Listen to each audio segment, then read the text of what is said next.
Je vous propose comme secrétaire pour ce soir M. Lecoadou Cédric.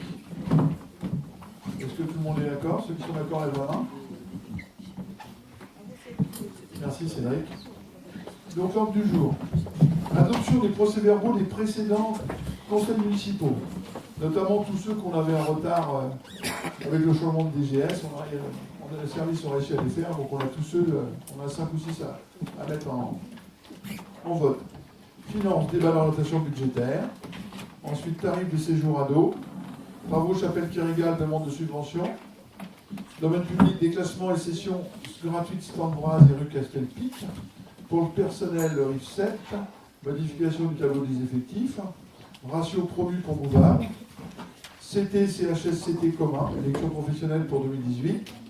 Recrutement saisonnier. En divers, on aura une désignation pour l'OHS. Les subventions aux écoles. Y a-t-il d'autres questions diverses? Marie-Paul? Non. Pas de questions diverses. Ok. Et ensuite, il y aura les informations. Voilà. Donc, les PV. Je vous propose de prendre les PV un par un. Donc, celui du 3 mai. Madame Constantin, secrétaire. Avez-vous des questions? Pas de questions pour le 3 mai? Je soumets au vote. Ceux qui sont pour, lèvent la main. Ceux qui s'abstiennent. Merci. Le 1er février. Secrétaire Daniel Put. Y a-t-il des questions? Pas de questions. Ceux qui sont contre? Ceux qui s'abstiennent? Je vous remercie. Le 13 décembre, Madame Jackie Le Hervé, secrétaire. Des questions? Pas de questions? Ceux qui sont pour, lèvent la main. Ok, unanimité.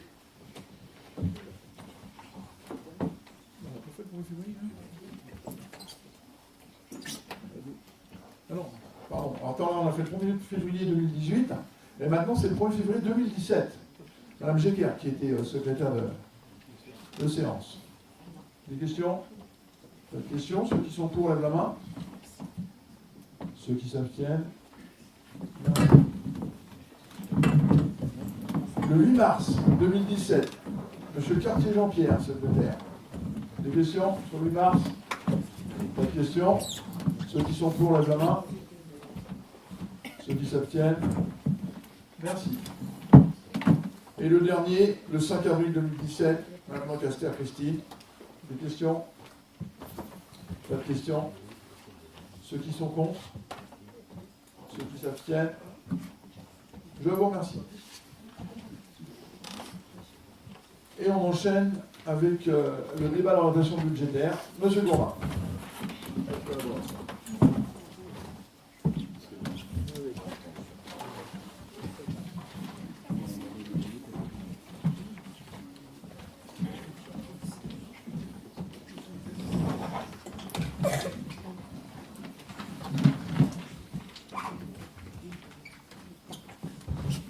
Donc, c'est bon. En introduction, simplement, pour ce débat d'orientation, alors c'est pas comme ça. Donc, pour ce débat d'orientation budgétaire, chacun a reçu les documents et pour simplifier la lecture, je vais proposer donc une vidéoprojection résumée de ce débat d'orientation budgétaire. Tout d'abord, vous avez reçu donc un document qui est fortement inspiré, notamment en matière de méthode, du débat budgétaire 2017, mais je me permets d'insister, bien sûr il est actualisé, ça va de soi, mais je me permets d'insister sur le fait que donc, les mesures qui étaient préconisées dans le cadre du débat budgétaire 2017, et on va le voir tout au long de cet exposé, étant a priori celles qu'il fallait appliquer, je veux dire que j'ai repris et je me suis fortement inspiré dans le débat d'orientation budgétaire 2018 de celui de 2017. Alors, tout d'abord, je vais rappeler les objectifs d'un DOB. C'est quoi le DOB? Donc, bien évidemment, on rappelle tout d'abord les évolutions macroéconomiques et les principes de la loi de finances 2018. Mais je pense que l'importance essentielle du DOB, c'est surtout l'analyse du compte administratif, donc en l'occurrence 2017, et ce qui va nous permettre de comparer un petit peu l'évolution des recettes et des dépenses sur la commune. Ensuite, je vous présenterai une analyse de la dette de la commune. On fixera ensemble les règles pour définir le budget 2018. Je vous proposerai une analyse de la structure des effectifs, sachant que cette analyse n'est obligatoire que pour les communes de plus de 10 000 habitants. De la même façon, on essaiera de commencer à travailler un investissement pluriannuel, de la même façon que cette vision pluriannuelle de l'investissement n'est obligatoire aussi que pour les communes de plus de 10 000 habitants. Donc, voilà. Donc je rappellerai un petit peu les principes de la loi de finances, et je pense que c'est un élément quand même relativement important.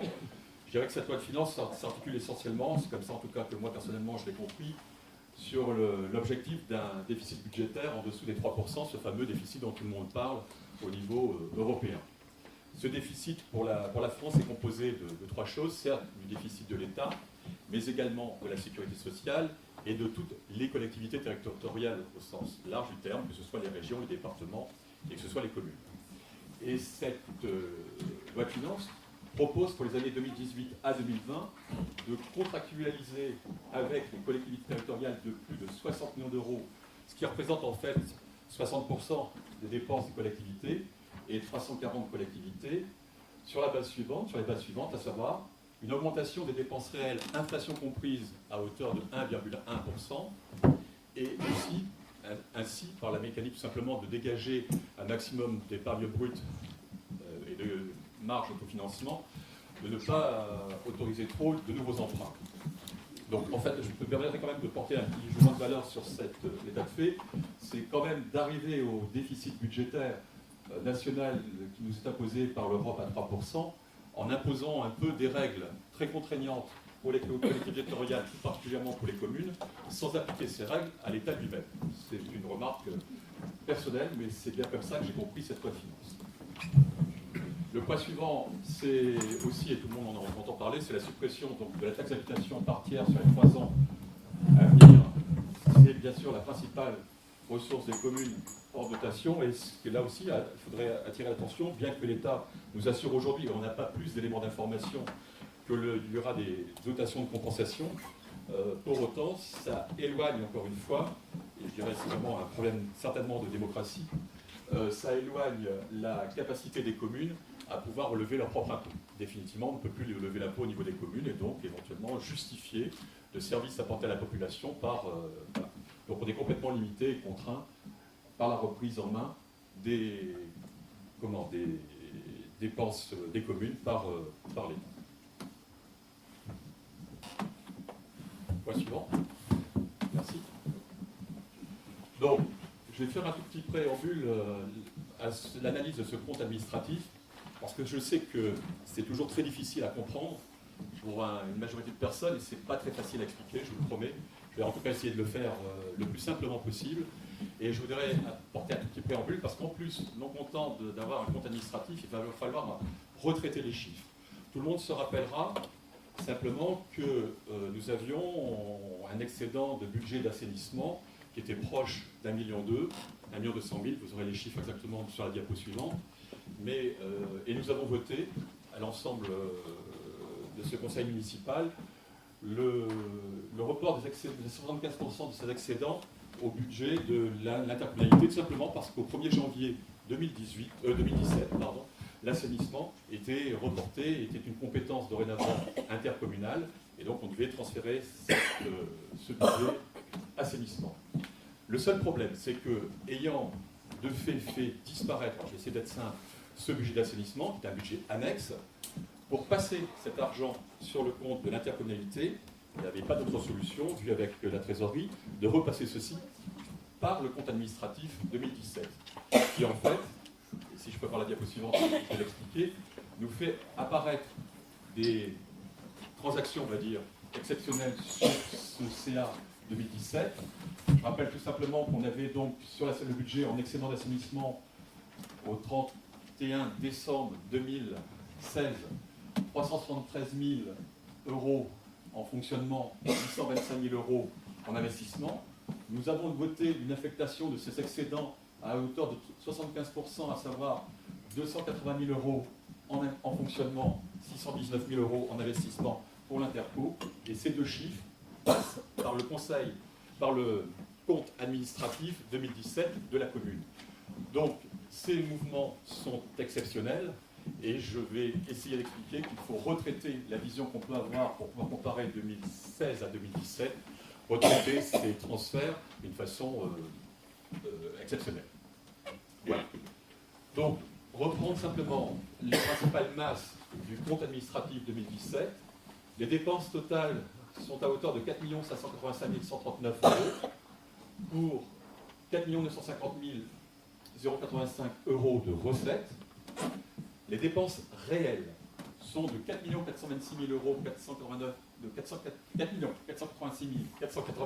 € pour 4 743 175 € de recettes réelles.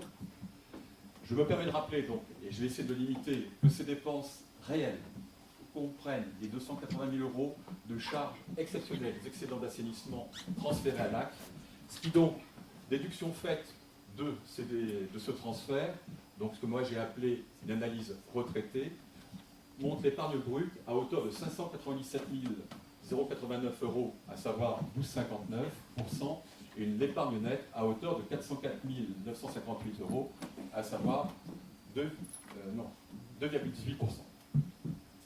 Donc, simplement aussi une chose qui est un élément important, on va reprendre tout ça dans des schémas, mais à nouveau, une chose qui est assez symptomatique pour cette année, c'est que l'augmentation des recettes réelles est de 2,64% contre une augmentation des dépenses de 2,18%.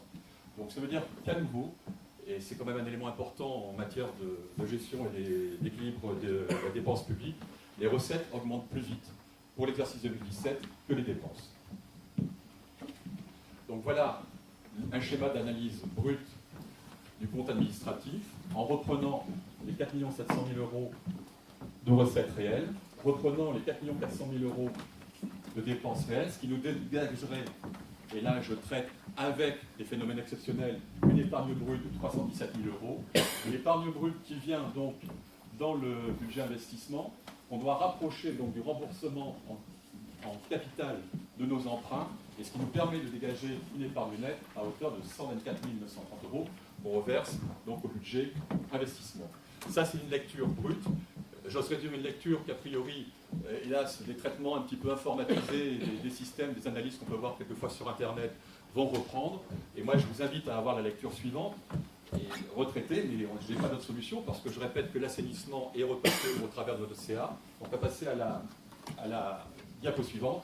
En retraitant ces données, et je vais marquer pour mesurer notre capacité d'autofinancement hors assainissement, dans ce cas-là, en fait, tout simplement, le caractère exceptionnel du transfert à l'AC des excédents de fonctionnement du budget assainissement nous dégage une épargne brute de 597 089 €. C'est bien ce qui se passe dans les faits. Cette épargne brute rapprochée du même montant du remboursement en capital des emprunts, à savoir 190 131 €, nous dégage cette année une épargne nette à hauteur de 404 958 €. Et là, on voit sur cette approche, tout simplement qui reprend les recettes et les dépenses totales, hors toujours l'aspect exceptionnel du reversement des excédents assainissement à l'AC, les courbes à la fois recettes en bleu de fonctionnement et dépenses de fonctionnement en orange, et on voit que sur l'année 2017, simplement parce que les deux courbes s'écartent, s'éloignent, on retrouve à nouveau, donc on retrouve des recettes qui augmentent plus vite que les dépenses. Pour l'aspect, toujours sur le même principe un petit peu de simplification de présentation, une analyse donc des masses en matière d'investissement. En matière de dotation et subventions reçues, nous avons reçu 176 436 € pour des investissements bruts à hauteur de 757 224 €. J'insiste sur le fait que ce montant d'investissement est la ligne la plus importante depuis 2013. Dans ces investissements, et on a vu vraiment que c'était une chose que l'on voulait mettre en avant, il y a 206 216 € de travaux en régie, se répartissant entre 68 736 € de personnel, 112 705 € de fourniture, 24 774 € de matériel.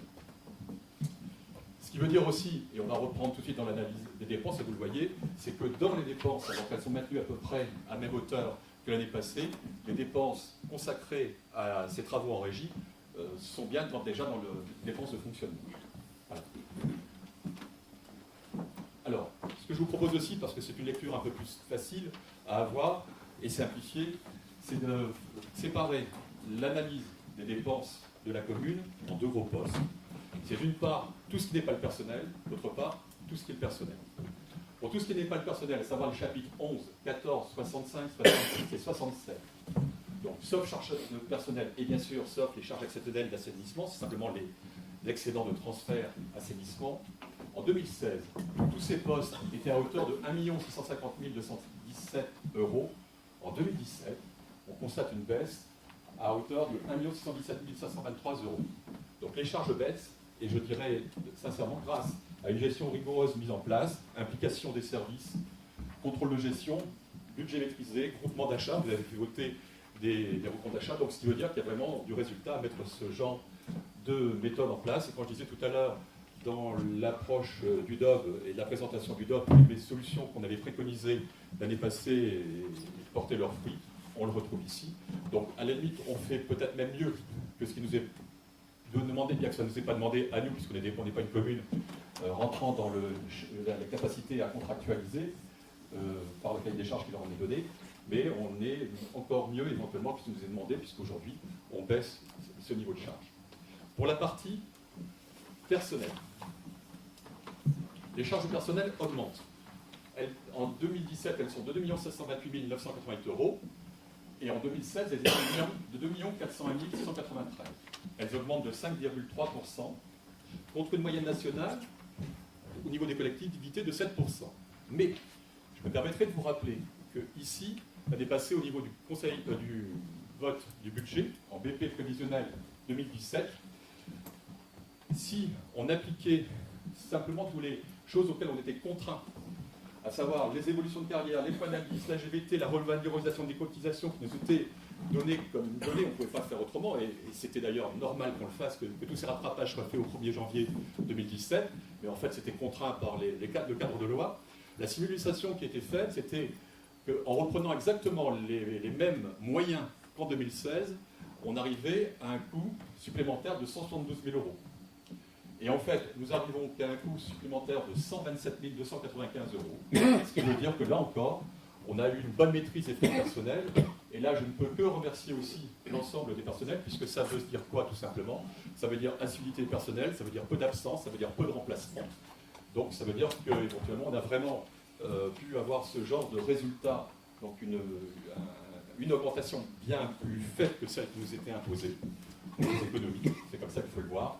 Et d'autre part aussi, rappelez là, une vraie valorisation des compétences au travers des travaux en régie et pas systématiquement d'externalisation des travaux, qu'on retrouve aussi dans le fait qu'on n'ait pas augmenté les charges, sauf celles de personnel. Je ne sais pas si je suis clair. Donc effectivement, comme on n'externalise pas tous les travaux, toutes les autres charges ont baissé. Donc par l'optimisation et la valorisation des compétences que nous avons au sein de nos services.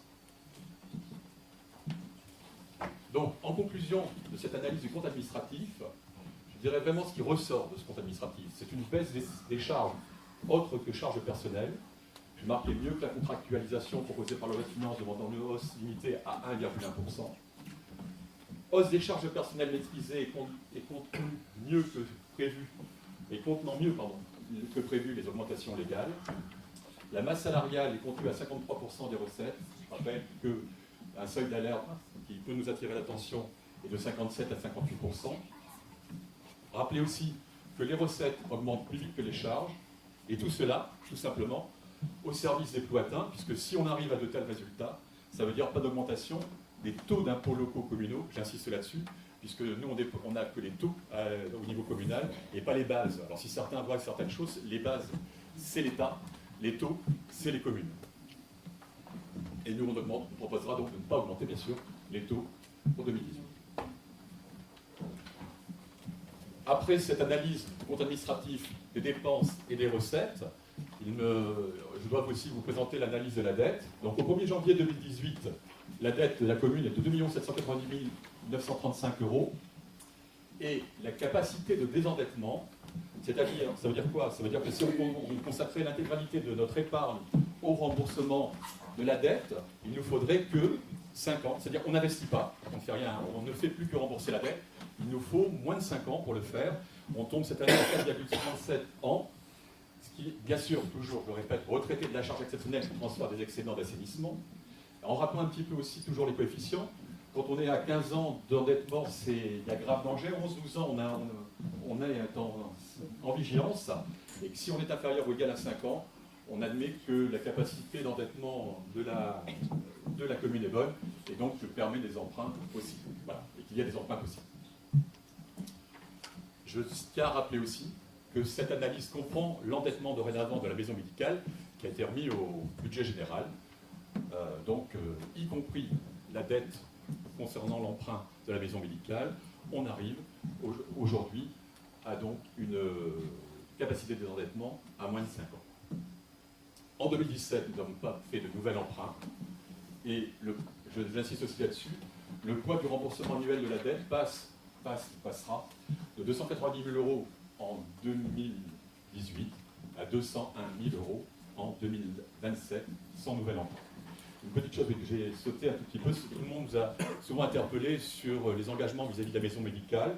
Bon, nous aurons définitivement remboursé tous les emprunts de la maison médicale en 2034, alors que l'Hermine pèsera sur la dette de la commune jusqu'en 2037. Une autre façon de voir un petit peu les choses, c'est l'évolution de la dette communale sur les années à venir, et j'insiste bien, sans nouvel emprunt, c'est avec les éléments connus à ce jour. Voilà, et on voit systématiquement, en bleu, donc c'est les annuités de remboursement, et en orange, la courbe de la dette par habitant qui baisse chaque année jusqu'en 2034. Bien. Ensuite, donc là je répète aussi, ce qu'on va montrer là et dire là ne concerne que les communes de plus de 10 000 habitants, mais pourquoi ne pas en parler? Et je trouve que c'est tout à fait normal aussi de jouer la transparence sur cela. Et je me permets de réinsister, tout le monde l'a remarqué, que donc on a mieux contenu notre masse salariale que ce qui était prévu simplement par l'augmentation des charges. Donc ça veut dire que, je sais que ça peut paraître bizarre et augmenter de dire qu'on a fait des économies, mais ça veut simplement dire qu'on a bien maîtrisé la dépense de la charge personnelle. Et ce n'est pas parce que le nombre des postes augmente, permanent, j'avais insisté là-dessus à dépasser, que pour autant la masse salariale dérape, et on le trouve cette année. Surtout que d'autant plus, d'ici à 2020, il y a encore plusieurs départs en retraite, et quand un aîné part en retraite, eh ben, il est remplacé certes par des jeunes, mais peut-être avec des salaires, à tort, je ne sais pas, je ne porterai pas de jugement de valeur là-dessus, moins élevés.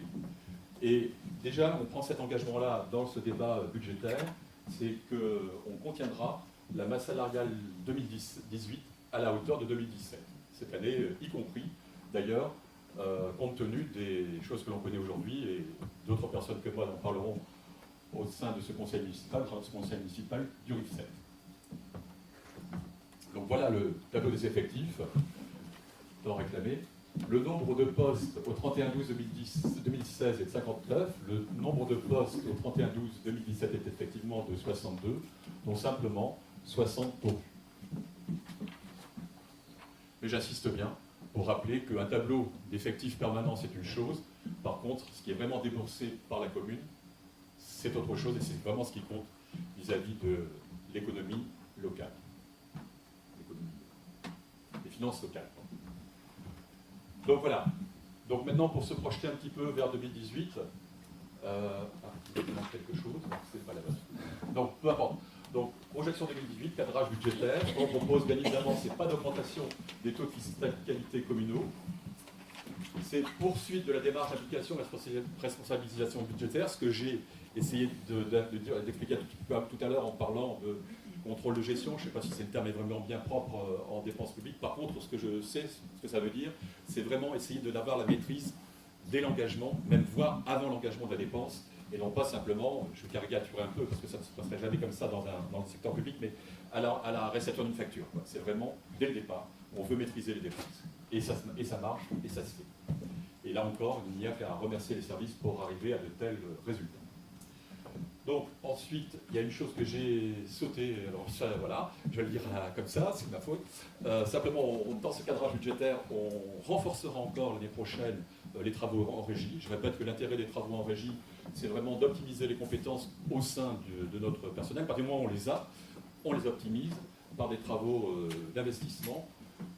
Voilà, et je pense que c'est un élément important pour ne pas systématiquement faire appel et externaliser tous les travaux alors qu'on a la masse salariale correspondante. Ça ne sert à rien d'avoir à la fois le personnel et d'externaliser les travaux. On continuera à essayer à maîtriser les coûts de fonctionnement. Donc on espère encore avoir des résultats plus probants, parce que ça ne s'est mis en place que courant 2017, au travers de 2018, par les centrales d'achat. On propose de passer donc, en énergie-gaz pour les chaudières, restaurants scolaires et mairies.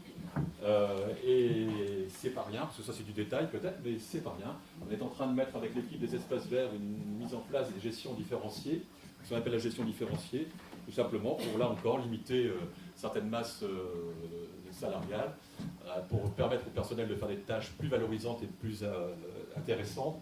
Je rappelle toujours, c'est du détail, mais on consacre 4000 heures aux tontes dans la commune, 4000 heures au tonte. On peut quand même se poser la question de savoir comment on peut faire mieux vis-à-vis de cette gestion différenciée des espaces verts.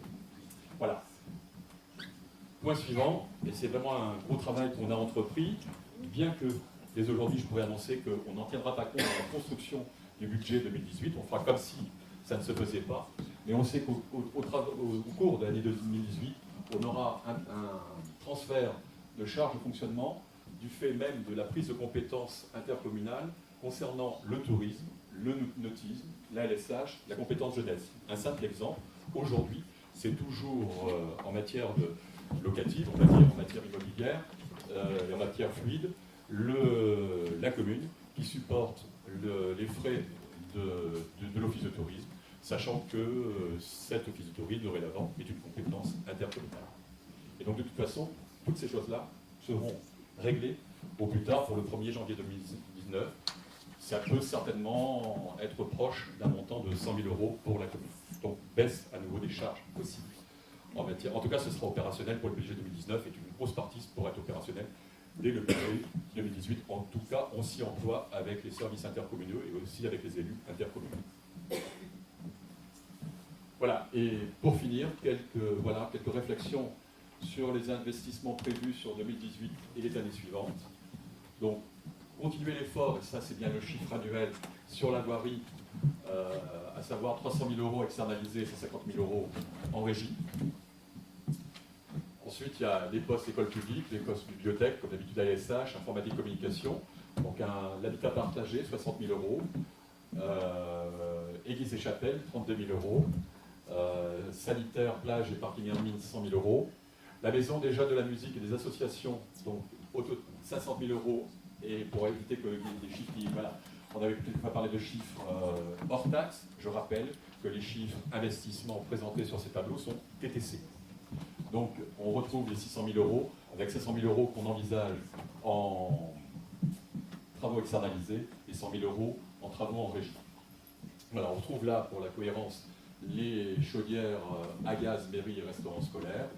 Donc le développement aussi, des choses auxquelles on est complètement contraint, le développement de la fibre optique. Ça, c'est tout simplement le passage à la fibre optique sur 2 sites dès l'année prochaine, à savoir le Palu, à savoir Bréhec, et à savoir là aussi il y a un financement total, sachant que la commune prend par prise et par maison délivrée 125 €, mais ça c'est une convention signée entre la région et l'État pour même déployer cette fibre optique sur l'ensemble du territoire. Donc sur l'aménagement de milices égales, comme on s'y était engagé au dernier conseil municipal, il y a bien pour l'aménagement petit port d'intérêt patrimonial 200 000 € et aussi pour viser une labellisation handi-plage, des accessoires de handicap à hauteur de 27 000 €.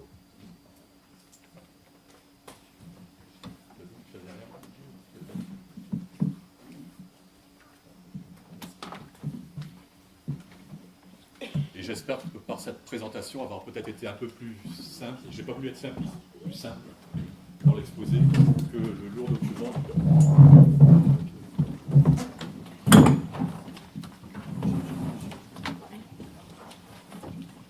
Alors par rapport à ce doc, il y a certainement des questions.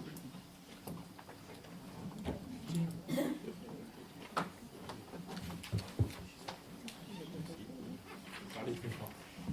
Oui, j'ai une question par rapport aux investissements. Est-ce que vous avez des éléments concernant, puisqu'on parle du compte administratif, est-ce que vous avez des éléments concernant la réalisation des investissements de 2017, à savoir notamment le taux de réalisation de la section et puis les restes à réaliser?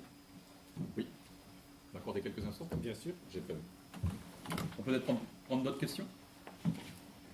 Il y a des observations. Ça va venir, ça va venir.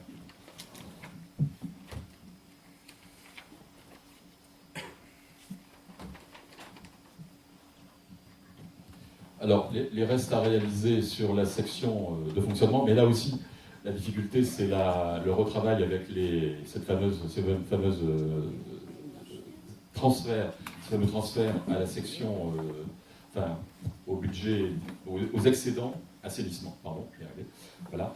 Donc, pour 2017, les restes à réaliser au niveau investissement, c'est 211 669 €. Et en dépenses, 338 258,80 €. Donc ça veut dire qu'un solde est réalisé de moins 126 589,80 €. Donc ça fait un déficit de moins 126 000. Le total de la section, le résultat de la section d'investissement, c'est peut-être ça la question, oui. C'est moins 236 886. D'accord, moins 236 000. Donc c'est le déficit d'investissement, ce qui est normal, il y a un déficit d'investissement, mais c'est ce qu'on doit reprendre l'année suivante. Exactement. Donc, voilà, c'est dans les RAR. Voilà, les restes à réaliser. Et c'est un des éléments dont on doit tenir compte justement dans les orientations budgétaires. Bon, sinon, des observations? On prend le micro parce que c'est pareil. Alors, des observations, effectivement, sur la maîtrise des dépenses de fonctionnement. Alors là, on se rejoint tout à fait.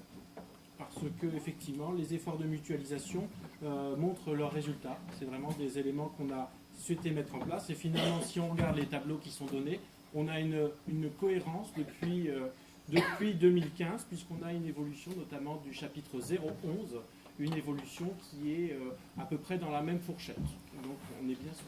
Oui. Je vais l'exposer, mais je me permets d'insister aussi que, j'ai bien évoqué tout à l'heure, il y a environ, je ne sais pas que j'ai le chiffre exact, je l'ai exposé, mais il y a 100 000 € dans ces dépenses de travaux en régie. Donc à la limite, ça veut dire qu'au-delà de ces travaux en régie, si on ne les avait pas fait, le chapitre aurait bien baissé. Oui, on serait à égalité avec les périodes antérieures. Baissé. Ah oui, enfin on baisse, mais par rapport à la progression. Alors en ce qui concerne en ce qui concerne les dépenses de personnel, puisque c'est le principal point finalement qui ressort de cette analyse. Alors effectivement, on reprend votre analyse, à savoir des chiffres retraités pour faire sortir ce chiffre qui parasite entre guillemets l'analyse. Moi j'ai utilisé le mot pollue, mais on ne peut pas faire autrement. Bon, comme on veut, c'est plus environnemental, vous avez raison, donc je reprends pollue. Indépendamment de ce chiffre, effectivement, nous avons une augmentation quand même de 127 000 €. Alors, vous en avez donné les raisons, glissement, vieillissement, technicité, prime, etc. Mais bon, effectivement, c'est vrai. Mais si on regarde rétrospectivement, et il faut regarder encore les tableaux que vous avez indiqués, eh bien, on s'aperçoit qu'on était quand même arrivé à une stabilisation en 2015, puisqu'on était à 2 430 000 € pour les charges de personnel, 438 000 € je crois, pour en 2014 2 435 000 €. Donc on était arrivé à une stabilisation en 2015. Et en 2016, on avait amorcé une décrue arrivant à 2 400 000 €. Donc on était sur une stabilisation. Là, donc on avait 30 000 € de moins. Là, on reprend d'un coup 127 000 €. Ce que je veux dire, mon propos, c'est de dire qu'à ces époques-là aussi, nous étions confrontés à des problèmes de glissement, vieillissement, technicité. Ce sont des problèmes qu'on retrouve en permanence. En revanche, il est vrai aussi qu'il y a une politique de recrutement que vous assumez et que nous avons pu discuter régulièrement avec la création de nouveaux emplois. Donc évidemment, ça a un impact et ça amorce une recrudescence, finalement, une réaugmentation de la section. Donc pour nous, le point principal et le point d'alerte, c'est cette augmentation de 127 000 € d'un coup, qui est quand même pas mineur sur la section le chapitre principal du budget, d'autant plus que vous l'avez rappelé, les marges de manœuvre vont baisser et d'autant plus les moyens vont baisser puisque effectivement on va avoir de moins en moins la main sur notre fiscalité. Deuxième point relatif aux dépenses de personnel, vous avez indiqué à plusieurs reprises que nous n'avions que 53% des recettes, que ça ne représentait que 53% des recettes et que le seuil d'alerte est à 57%. Or, vous avez dit 53% des recettes. Le seuil d'alerte, c'est 57% des dépenses. Or, le problème, c'est que le seuil d'analyse, il faut comparer ce qui est comparable. Il faut comparer ce que représentent les charges de personnel sur les dépenses totales et non pas sur les recettes, parce que ce n'est pas la même chose. Et donc, si on compare les charges de personnel sur les dépenses totales, on arrive à plus de 57. Donc, on est déjà dans le rouge. C'est ce qui est indiqué et on reprendra effectivement le compte administratif. Le compte administratif, le document technique l'indique noir sur blanc tous les ans. Donc, voilà. Après, c'est une présentation qui est comme ça, vous l'assumez comme ça. Mais pour nous considérons qu'on ne peut pas comparer des choux et des carottes. Il faut comparer des ratios sur des dépenses avec des ratios sur des dépenses, non pas un ratio sur des recettes et un ratio sur des dépenses. Donc si on réanalyse ce que représente la masse salariale sur la totalité des dépenses de fonctionnement, on n'est pas à 53%, on est à 57%, c'est-à-dire qu'on est au seuil d'alerte. Alors donc tout ça, une fois l'analyse faite de la section de fonctionnement, nous arrivons donc à l'analyse de l'épargne, vous l'avez très bien présenté effectivement. La particularité, c'est qu'on arrive donc, une fois les chiffres retraités, vous avez dit 597 000 euros, ce qui est une épargne qui rejoint celle de l'année précédente. En revanche, je l'assume très bien, l'année précédente, l'épargne n'était pas très forte. Elle n'était pas très forte en 2016, il y avait des raisons. Mais en revanche, elle était beaucoup plus faible qu'en 2015, où nous étions arrivés à 900 000 euros. Alors, je ne dis pas ça pour la critique pour la critique. Je peux même intervenir pourquoi. Je vais vous dire pourquoi. Vous regardez. Dites-moi, parce que sur l'instant, je ne le retrouve pas, mais il y a une raison. Il y a des raisons, tout simplement parce que là aussi, il y avait des phénomènes qui auraient pu être retraités de façon exceptionnelle, dans la mesure où il y avait disparition de comptes annexes qui ont été remis de la même façon. Oui, c'est vrai. On est d'accord ? Oui, c'est ça. Donc on est au même niveau.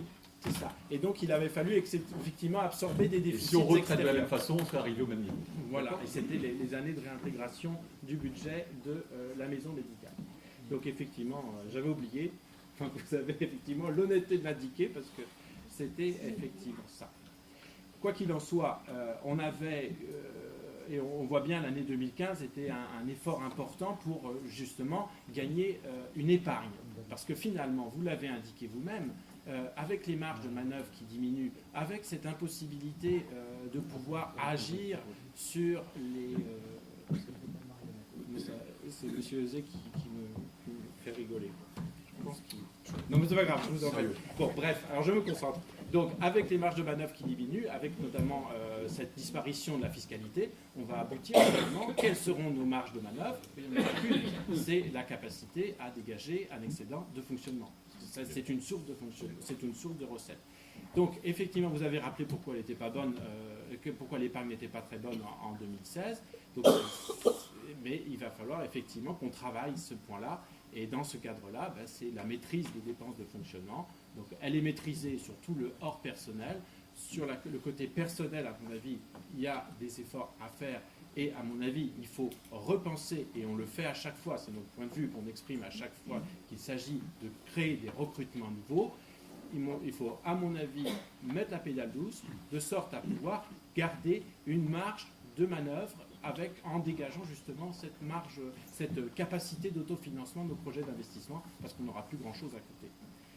Voilà ce que je voulais dire. Voilà, j'ai fait le tour.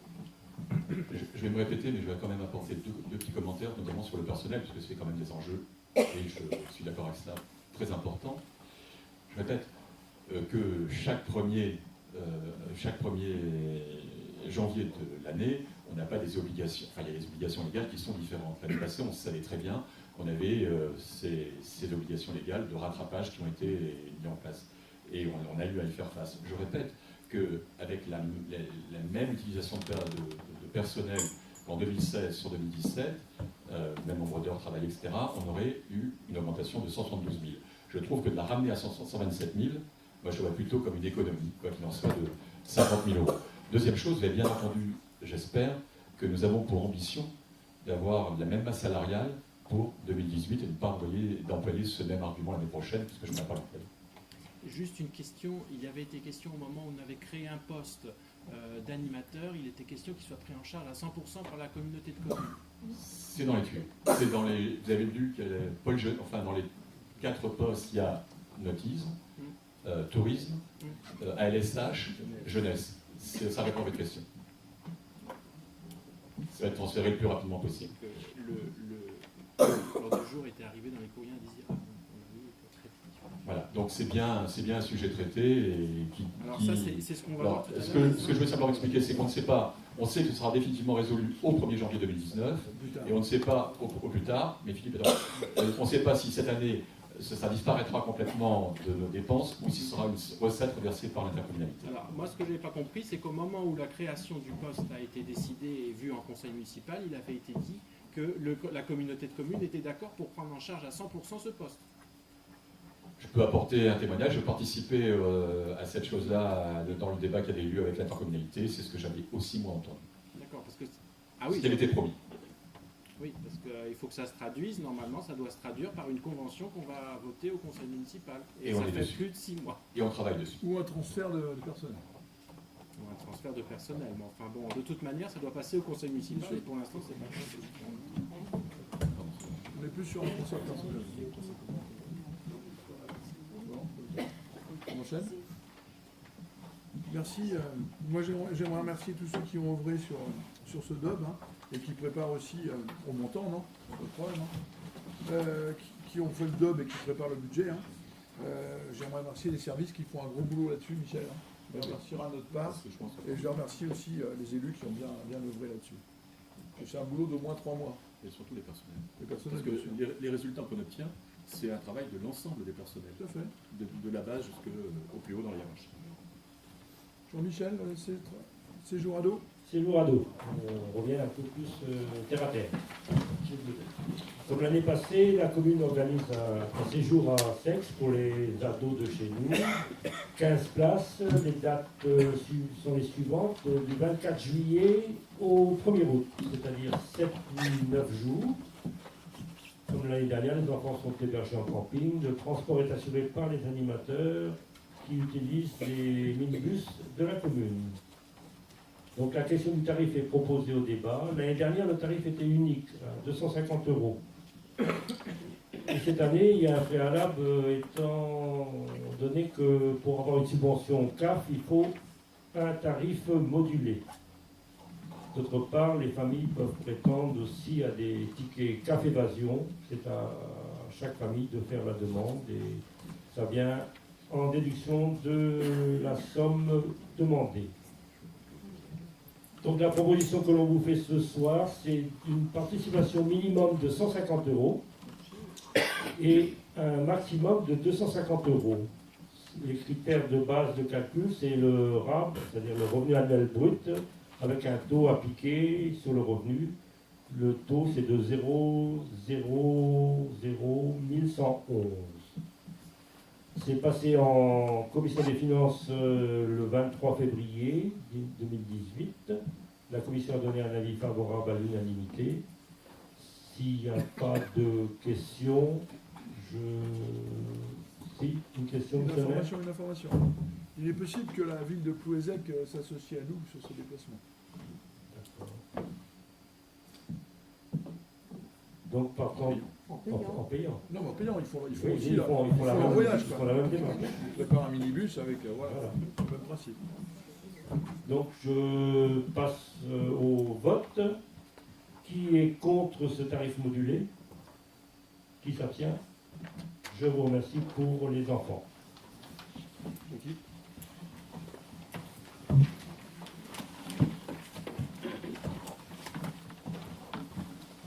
Alors, il s'agit des travaux concernant la chapelle de Télégraphe. Nous avons été sollicités par les amis de la chapelle de Kérégal pour des travaux à réaliser dans la chapelle, à savoir 3 anciennes fenêtres qui sont trop abîmées pour être réparées et donc il s'agit de les remplacer. Le prix est de 6 312,84 € et ces travaux seront mandatés sur le budget de la commune pour le montant et les crédits seront prévus au budget 2018.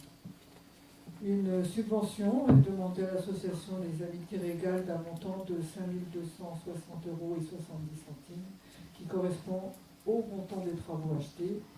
Et je peux déjà dire que l'association s'est engagée à verser cette subvention. Vous avez des questions? On passe au vote. Qui est contre? Qui s'abstient? Je vous remercie.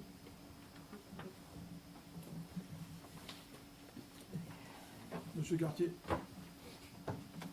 s'il vous plaît. Oui, donc. Un micro à côté. Au niveau de l'urbanisme, donc il s'agit d'espaces qui sont inclus dans le domaine public, mais qui font physiquement partie donc, des parcelles riveraines. Évidemment, donc, ce sont des espaces de faible superficie. En général, donc, on appelle ça des délaissés. C'est-à-dire donc ce sont les riverains qui nettoient, etc. Et donc il s'agit en fait de faire rentrer ces espaces de faire partie intégrante de la parcelle donc, de ces personnes. Il s'agit d'espaces relativement faibles, puisque donc, on a 174 mètres carrés à la rue Standbraz et 50 mètres carrés donc, à la rue de Castelpic. Vous avez sur le diapositive donc ces deux surfaces. Donc celle que vous voyez là, c'est celle de Castelpic. On voit bien donc qu'elle n'a rien à faire avec la voirie. Et sur la deuxième, c'est le Standbraz. Standbraz, je me rappelle, c'est la route qui va donc du départ de la rue du Palu, donc pour aller donc la rue Théodore Botrel, donc un peu plus haut. Donc en plus cette parcelle là est divisée en 3. Donc bon, il s'agit en fait de régulariser un peu tout ça et puis de céder gratuitement donc, ces deux surfaces aux riverains, moyennant donc, le fait que ce sont eux donc, qui assureront les frais, donc, pour le notaire. Voilà. Donc, on va lire donc, la déclaration. Donc, considérant que les surfaces considérées 174 mètres carrés rue Sandroise et approximativement 50 mètres carrés de Castelpic sont inclus à tort dans le domaine public et appartiennent au domaine privé des parcelles voisines. Considérant que le déclassement de ces surfaces n'entraîne aucune conséquence sur les capacités de desserte de ces voiries et ne nécessite pas de ce fait d'enquête publique préalable. Et en fait, donc, c'était le domaine public, on le ramène dans un premier temps dans le domaine de la commune et dans le domaine privé de la commune. Et à partir du moment où c'est dans le domaine privé de la commune, on décide de déclasser ces surfaces dans le domaine privé donc de la commune. Et on décide de céder à titre gratuit ces surfaces aux riverains.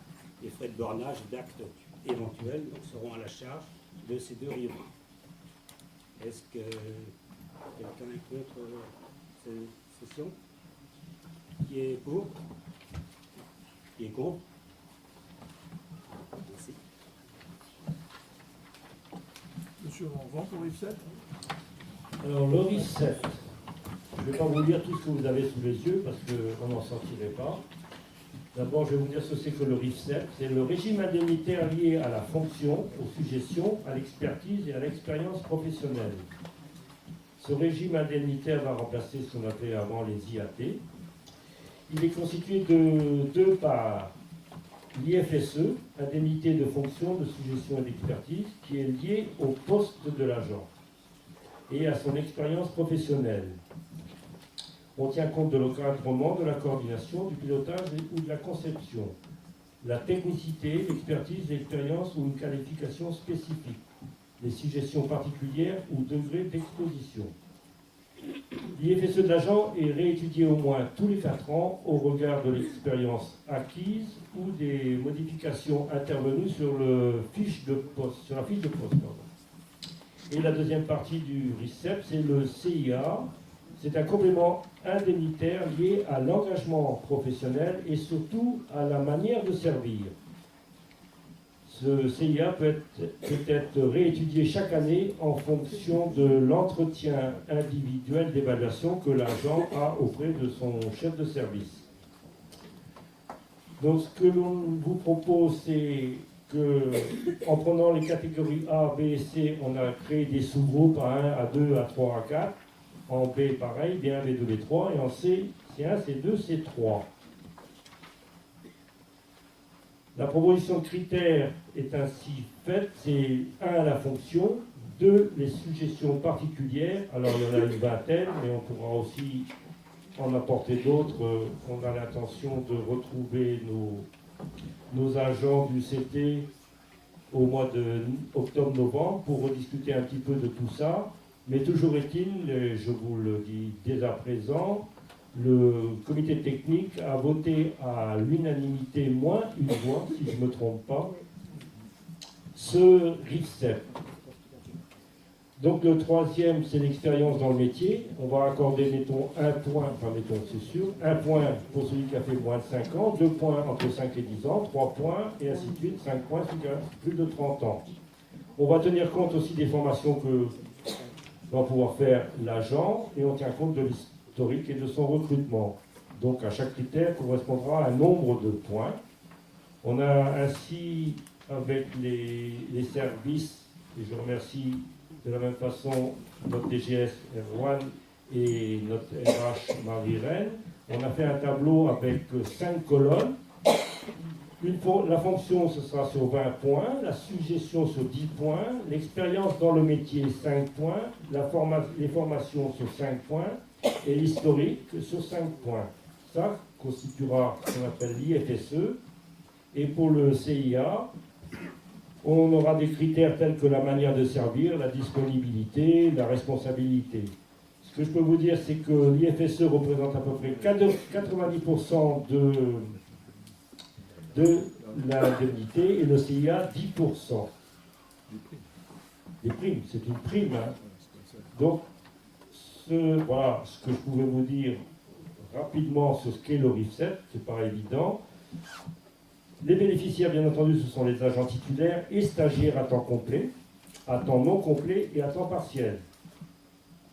Le montant individuel attribué au titre de l'IFSE et le cas échéant au titre du CIA sera librement défini par l'autorité territoriale par voie d'arrêté individuel.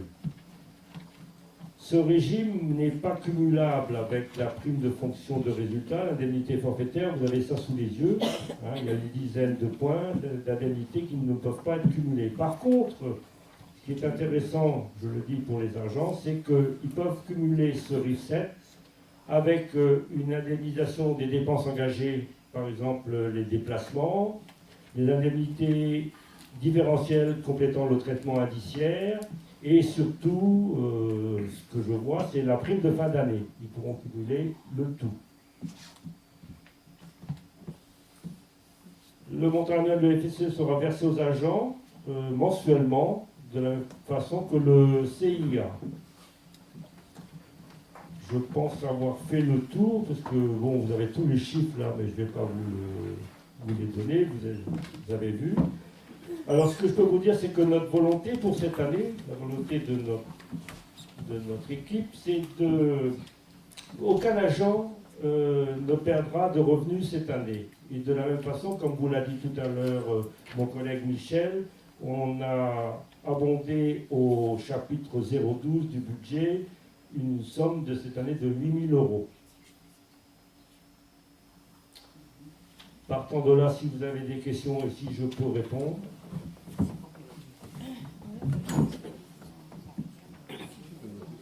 Donc, on passe au vote. Qui est contre ce RICEP? Qui s'abstient? Une abstention, Régis. Abstention, Régis? Une abstention. Merci. Je Je continue? Alors, je tourne. Modification du tableau des effectifs. De la même façon, vu l'avis favorable du comité technique réuni le 22 février, nous vous proposons la création d'un emploi d'un agent au grade d'adjoint technique territorial à temps complet, le transfert d'un emploi vacant d'un agent au grade d'adjoint technique territorial à temps complet en emploi permanent et la suppression d'un emploi d'un agent au grade d'adjoint technique principal deuxième classe à temps non complet. Vous avez à côté, dans vos documents, le tableau des effectifs. Donc un agent d'entretien contractuel depuis 4 ans est pérennisé. Il prendra effet au 1er juillet 2018. Un agent technique polyvalent à temps complet bascule du poste vacant en poste permanent. Et par contre, on perd un adjoint technique principal de deuxième classe qui faisait 30 heures. S'il n'y a pas de questions et si vous en êtes d'accord, je vous demande d'approuver ce tableau des effectifs. Qui est contre? Qui s'abstient? Je vous remercie pour tous les agents. C'est encore à moi? C'est marqué, monsieur Michel Normand. Donc je vous rappelle qu'en application de l'article 49 de la loi numéro 84-53 du 26 janvier 84 modifiée portant dispositions statutaires applicables à la fonction publique territoriale, il appartient à chaque assemblée délibérante, après avis du comité technique que l'on a eu toujours le 22 février, de fixer le nombre d'agents pouvant être promus à un grade par rapport au nombre d'agents remplissant les conditions d'accès à ce grade. Nous vous proposons une proposition de ratio, le tout à 100%. Je mets aux voix. Qui s'abstient? Qui est contre? Merci pour vous. C'est HSCT, c'est encore moi? Non, c'est encore moi. C'est marqué, monsieur Normand? Si, j'ai lu. Donc je vous informe que la loi du numéro 21751 du 5 juillet 2010 relative à la rénovation du dialogue social et ses décrets d'application ont harmonisé à 4 ans la durée des mandats des instances de représentation du personnel au sein de la fonction publique, conduisant à organiser à une date unique le renouvellement des mandats de ces instances. Par ailleurs, cette même loi a modifié le fonctionnement des comités techniques paritaires en supprimant le paritarisme strict et transformant les comités techniques paritaires en comités techniques. Ceci étant dit, je vous informe que la prochaine élection professionnelle aura lieu à la fin de l'année, le 6 décembre 2018. Les agents seront donc appelés à désigner leurs représentants dans les instances. Le comité technique d'hygiène, sécurité et conditions de travail, CHSCT, et le comité technique. Les instances consultatives des 3 fonctions publiques, la fonction publique d'État, la fonction publique territoriale et la fonction publique hospitalière, seront mises en place à l'issue des prochaines élections professionnelles de décembre 2018 et seront composées d'un nombre d'hommes et d'un nombre de femmes proportionnels au part que chaque sexe représenté dans l'effectif des agents appelés à participer au scrutin. Le principe de représentation équilibrée s'imposera en effet à ce rendez-vous démocratique. Les listes de candidats aux élections professionnelles constituées par les organisations syndicales devront être composées d'un nombre de femmes et d'hommes correspondant à la part de femmes et d'hommes inscrits sur la liste électorale de la collectivité ou de l'administration. Un décret paru le 29 juillet dernier au journal officiel précise les modalités de ce dispositif. On retiendra en particulier que l'administration ou la collectivité arrêtera au 1er janvier 2018 l'effectif des agents qui participeront aux élections professionnelles et au sein de ce corps électoral, les parts respectives d'hommes et de femmes. Alors pour nous, considérant que l'effectif au 1er janvier 2018 est de 72 femmes, communes et EHPAD compris, et 45 hommes, pareil, communes et EHPAD, soit un effectif total de 117 agents. Par conséquent, le nombre de représentants titulaires du personnel peut être compris entre 3 et 5 agents, pour une proportion de 61% de femmes et 39% d'hommes de la ville de Blois, se traduisant par 3 femmes et 2 hommes titulaires, ainsi que 3 femmes et 2 hommes suppléants à élire aux prochaines élections. Pour le comité technique. De la même façon, le comité d'hygiène, sécurité et conditions de travail commandera 3 femmes et 1 homme titulaire, ainsi que 3 femmes et 1 homme suppléant, à élire bien sûr aux prochaines élections professionnelles.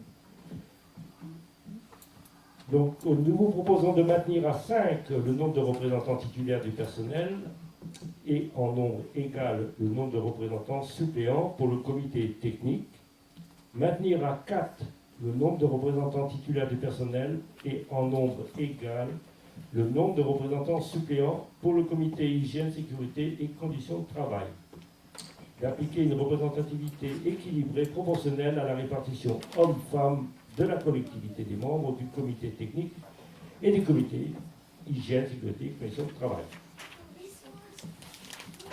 Il faut passer au vote. Il n'y a pas de questions. Je pense que c'est assez clair. Qui s'abstient? Qui est contre? Je vous remercie. Le dernier pour moi. Je vous informe qu'en prévision de la période estivale, il est nécessaire de renforcer les services du centre technique municipal et du centre de loisirs. Comme chaque année, je vous demande d'autoriser le maire à recruter des agents contractuels pour faire face à ces besoins. On vous propose un maximum de 12 emplois, je dis bien de 12 emplois à temps complet d'agents pour la LSH et un maximum de 3 emplois à temps complet d'agents d'entretien des espaces verts et de propreté urbaine.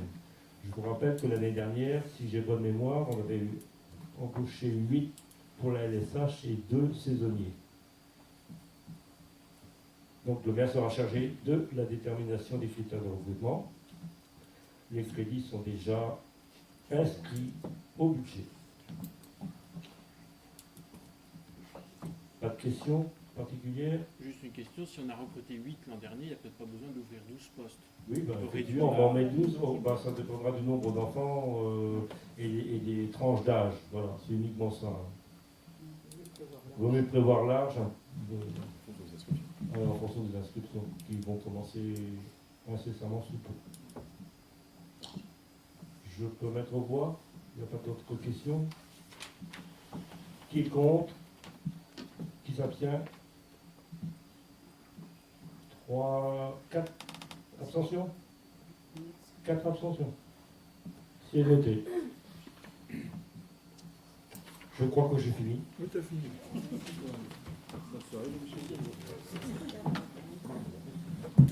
Dans la question diverse, donc il faut que l'on désigne quelqu'un pour représenter la municipalité à l'association Objectif Handicap Solidarité, au centre Marin de Plérin et puis à la masse de Ploua. Je vous propose de nommer Madame Albrecht. Tout le monde est d'accord. Ceux qui sont pour, lèvez la main.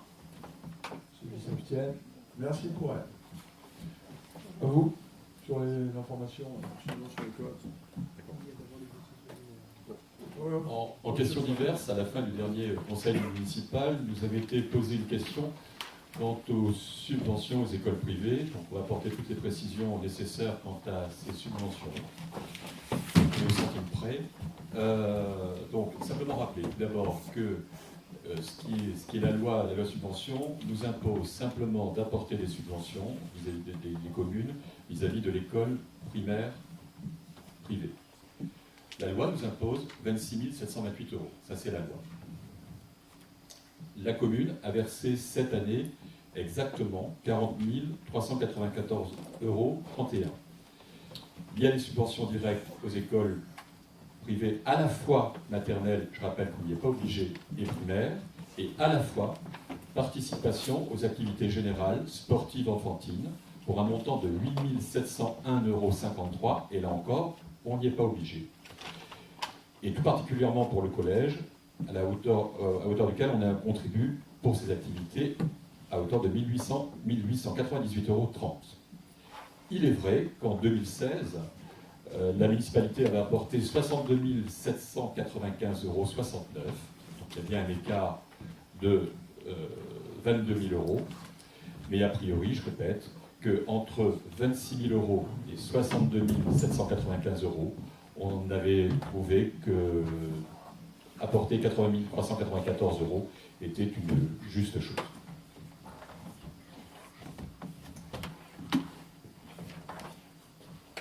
Donc sur ce point-là, on est bien d'accord avec le chiffre qu'on a donné la dernière fois. Moi, j'arrivais à 23 662 € vers le calcul. C'était un montant inférieur de 14 382 € pour l'école élémentaire, qui compte 51 élèves, et pour l'école maternelle, moins 9 280 € pour 31 maternelles. Voilà. Donc effectivement, mais de toute façon, donc, on est d'accord sur les chiffres. Il y a moins 23 000 € ou 22 000 €. Qui sont un choix politique, effectivement, sans compter qu'il y avait un élément qui n'a pas été donné la dernière fois, c'est qu'il y a des subventions pour l'école privée. En revanche, pour l'école publique, on ne peut pas dire qu'il y a juste cette différence de 300 €, parce que l'école publique, la totalité de l'investissement est prise en charge par la collectivité. Il ne faut pas l'oublier. Bien sûr, mais je le rappelle, c'est bien parce que c'est la loi. Eh bien alors, c'est un fait qu'on aurait pu rappeler la dernière fois également. En conclusion, on peut simplement dire qu'on apporte sur l'école privée plus 15 000 €. Voilà. Vous dites moins 23, moi j'irais plus 15. Oui, Par rapport à la loi. si on veut, par rapport à la loi, on peut mettre 0 aussi. Comme ça, l'école ferme, et donc on a les résultats qu'on a. C'est bon, c'était la réponse. Décision du maire. Passation des contrats d'assurance et indemnité de sinistre. Le 25 janvier 2018, un sinistre, remboursement de la franchise de 150 € au garage Motrio. Pour les concessions, 5 concessions. Déjà, je ne les donne pas. Ensuite, 5 alignements. Donc les alignements, on en signe régulièrement. On va finir par arriver au bout du bout. Et ensuite, exercice de délégation du droit de préemption de la commune. On n'a pas préempté ce mois-ci comme d'habitude. Une dernière information avant de clore le conseil municipal. On peut se réjouir de l'ouverture de la brasserie Nordé. Nordé qui nous a accueillis la semaine dernière, il nous a fait goûter en avant-première leur bière blonde, qui est très bonne, ils en sont très satisfaits. Et deux choses, puisqu'ils étaient donc au concours général agricole au salon de l'agriculture, et avec leur bière blanche, ils ont eu la médaille d'argent pour la première année, et ils sont aussi rentrés au Goemio. Donc vraiment, ils ont tout réussi à Paris, ils n'ont pas regretté leur aller-retour. Voilà. Ils se sont ouverts où alors? Ils sont ouverts dans la zone artisanale. Oui, mais lui, je sais, mais c'était où était Bricot Non, du tout. Dans le grand bâtiment, où était Cowatt. Voilà, sur un côté. Et ils ont fait quelque chose d'accueillant et ils vont recevoir les touristes cet été. Tout à fait. Ils viennent de mettre un panneau. Oui, mais Voilà. Donc n'hésitez pas à y aller. C'est vraiment, l'accueil est sympa et le petit bar est bien fait. Voilà. Je vous remercie à toutes et à tous. Et je vous souhaite une bonne soirée. Voilà.